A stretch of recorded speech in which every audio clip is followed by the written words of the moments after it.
Hello students, आज हम आप लोगों को चैप्टर नंबर 3 दो चर वाले रैखिक समीकरण युग्म की प्रश्नावली 3.1 का प्रश्न संख्या 1 बताएंगे। आइए यहाँ पर प्रश्न संख्या 1 है क्या, देखते हैं कि आफताब अपनी पुत्री से कहता है 7 वर्ष पूर्व मैं तुमसे 7 गुनी आयु का था, अब से 3 वर्ष बाद मैं तुमसे केवल 3 गुनी आयु का रह जाऊंगा। इस स्थिति को बीजगणितीय एवं ग्राफीय रूपों में व्यक्त कीजिए। सबसे पहले यहाँ पर हम जान लेते हैं कि दो चर वाले रैखिक समीकरण होते क्या हैं। तो दो चर वाले रैखिक समीकरण ऐसे ax plus B Y plus C बराबर 0 के जो समीकरण होते हैं वो दो चर वाले रैखिक समीकरण कहलाते हैं, जहाँ पर ए बी सी वास्तविक संख्याएं होती हैं और ए और बी का मान 0 नहीं होता है। आइए यहाँ पर हम देखते हैं इस प्रकार के जो क्वेश्चन कथनों के माध्यम से प्रस्तुत किए जाते हैं उन कथनों को इबारती प्रश्न बोलते हैं। पिछली कक्षाओं में हम लोग ऐसे प्रश्न पढ़ चुके होंगे। हल यहाँ पर कह रहे हैं कि आफताब अपनी पुत्री से कहता है, तो यहाँ पर आफताब है और उसकी पुत्री है, तो यहाँ पर दोनों की आयु का गणना करना है और ग्राफ में व्यक्त करना है।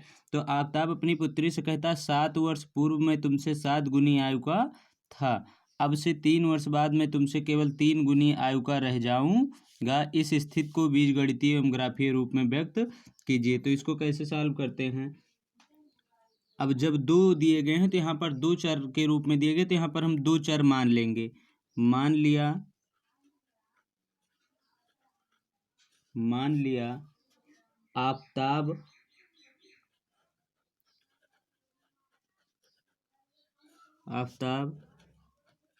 की उम्र बराबर x वर्ष और पुत्री की आयु बराबर y वर्ष। चाहे इसको y मान लो चाहे इसको x मान लो, इससे कोई मतलब है नहीं। अब यहाँ पर क्या कह रहे हैं कि इन दोनों को हमने मान लिया। अब देखते हैं कि क्या कहता है। 7 वर्ष पूर्व मैं तुमसे 7 गुनी आयु का था। उसका पुत्र आफताब कहता है कि मैं अपनी पुत्री से 7 वर्ष पूर्व 7 वर्ष पूर्व उसकी आयु का 3 गुना था। इसलिए प्रश्नानुसार आफताब अपनी पुत्री से 3 वर्ष पूर्व कितनी गुना था, 7 गुना था। तो 7 वर्ष पूर्व, जब पूर्व कहा जाए तो पूर्व के लिए घटा दिया जाता है, तो प्रश्नानुसार x माइनस 7। अब 7 वर्ष पूर्व उसकी पुत्री क्या होगी, पुत्री की उम्र y, तो 7 वर्ष पूर्व y माइनस 7। कह रहा है कि 7 गुनी आयु का था, तो दोनों समीकरण कब बराबर होंगे, जब ये 7 वर्ष पहले इसकी 7 गुनी था, तो यहाँ पर हम इस पे 7 से क्या कर देंगे, गुणा कर देंगे। तो x माइनस 7 बराबर 7y माइनस का 7। अब इसको हम सॉल्व कर लेते हैं थोड़ा। x माइनस 7 बराबर 7y 7 सता 49। अब यहाँ पर इसको हम लिख सकते हैं x माइनस 7y बराबर का 7 माइनस 49। तो x माइनस 7y बराबर क्या हो जाएगा, माइनस का 42। ये समीकरण 1 मान लीजिए। अब इसी प्रकार इसमें कह रहा है अब से 3 वर्ष बाद, जब 3 वर्ष बाद कहा जाए तो बाद कहने पर जोड़ दिया जाता है, इसलिए 3 वर्ष बाद 3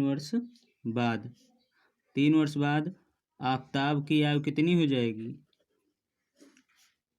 बाद आफताब की आयु बराबर x प्लस 3 वर्ष और पुत्री की आयु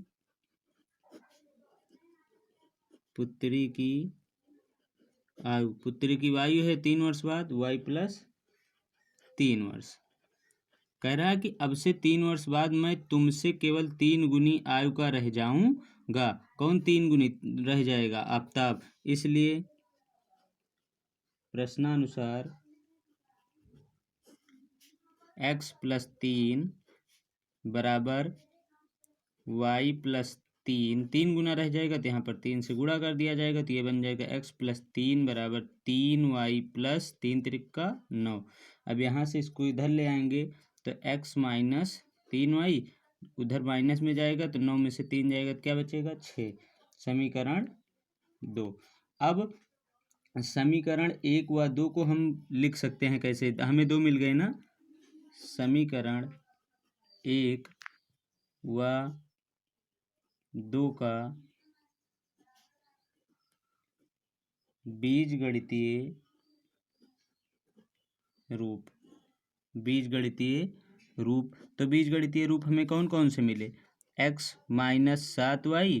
अब इसको इधर लाएंगे, माइनस में है तो इधर आएगा तो क्या होगा प्लस में, 42 बराबर का 0। ये क्या बन जाएगा, दूसरा वाला x माइनस का 3y माइनस का 6 बराबर का 0। भाई इस रूप का बन गया कि नहीं, ax plus by plus c बराबर 0 के रूप का, इसी रूप का लाना है। अब इससे हमें क्या करना है, ग्राफीय निरूपण करना है। तो ये पहला समीकरण है, ये दूसरा। अब पहले समीकरण से हमको ग्राफीय निरूपण करना है, तो ग्राफीय निरूपण, ये तो बीजगणितीय एक हमें क्वेश्चन आ गया। अब इसका कैसे ग्राफ बनाएंगे, तो ग्राफ बनाने के लिए यहाँ पर हम क्या करते हैं, समीकरण 1 के लिए जैसे समीकरण यहाँ पर 1 दिया गया है, तो x माइनस 7y यहाँ पर 1 के लिए, समीकरण 1 के लिए यहाँ पर हम 1 को x मान लेते हैं और दूसरे को y। तो 1 को हम x मान ले और 1 को y मान लेते हैं, तो यहाँ पर x और y के हम अलग अलग मान रखते हैं। तो जब यहाँ पर हम x और y के अलग अलग मान रखते हैं, तो यहाँ पर हमारा पहला समीकरण है क्या, x माइनस 7y प्लस का 42 दिया गया है। तो इसको हम समीकरण 1 से क्या लिख सकते हैं, x माइनस 7y बराबर माइनस का 42। अब जब ये इतना दे दिया गया है, तो अब यहाँ पर हम y के किन किन मानों को रख कर यहाँ पर हम भिन्न भिन्न मान प्राप्त कर सकते हैं। चलो y बराबर यहाँ पर हम 5 रखते हैं, तो y बराबर 5 रखेंगे तो 5 सत्ते 35, और 35 उधर जाएगा तो प्लस का होगा, माइनस 42, और 35 प्लस का हो जाएगा तो क्या आ जाएगा, यहाँ पर आएगा माइनस का 7। यहाँ पर कुछ भी रख सकते हैं, 5 रख सकते हैं, 7 रख सकते हैं। उसके बाद चलो 5 हमने रखा, अब की इस बार हम 6 रखेंगे, तो 6 सत्ते 42, उधर जाएगा तो प्लस का 42, माइनस का क्या हो जाएगा 0। अब यहाँ पर हम 7 रखेंगे, 7 सत्ता 49, उधर जाएगा 49 में से 42 जाएगा तो क्या आएगा 7। इस प्रकार ये पहले समीकरण का आ गया। इसी प्रकार समीकरण